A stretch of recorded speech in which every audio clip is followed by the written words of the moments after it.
It's not just the dead bodies that are piling up in the Philippines drug war. The prisons are at breaking point. Quezon City Jail was built to hold 800 inmates.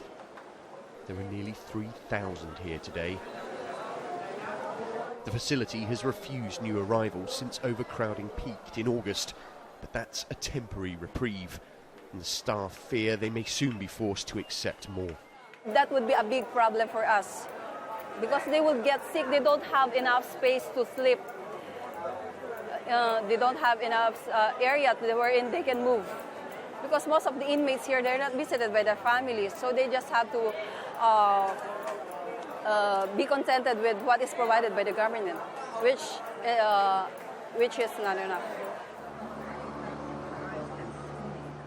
Crushed together in the damp humidity, monotonous hours pass in dark silence. All the Christmas decorations in the world couldn't mask the reality.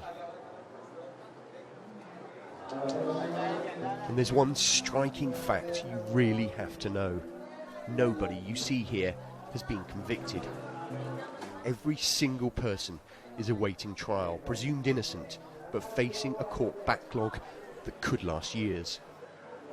This cell area was built to accommodate around 20 people. Right now, there's about 130. You can see people sleeping right next to each other.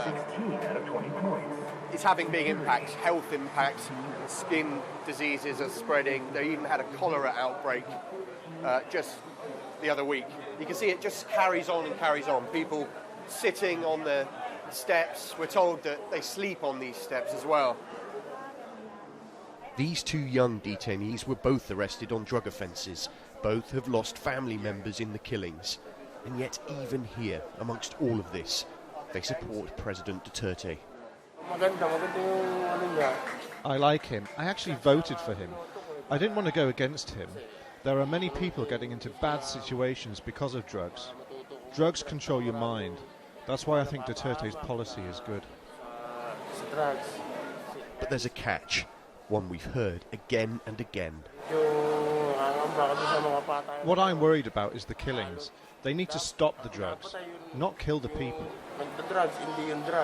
Killing people won't change anything if they don't stop the flow of drugs.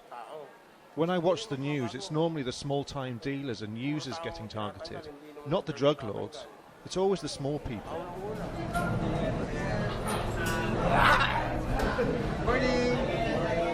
Other jails have now been drafted in to help ease the overcrowding, like the Quezon City Annex a few miles away. But there's 900 here now. It was only built for 300. And with that, it's already gone from being a solution to another part of the problem. But now, the commitment has already stopped because we have too much inmate already. So the overflow is already overflowing? Yes. We're not allowed to interview any of these inmates on camera, but we've been speaking to a few, and one of the things they've said is that actually, given what's going on the streets, in some ways they feel safer in here. They know of people who have been in here, been let out, and then been shot dead days later. Maybe that explains the moments of normality you can glimpse behind bars. But there's nothing normal about the radical drug war that has seen tens of thousands of new inmates end up in places like this. Tom Raynor, Sky News, Quezon City.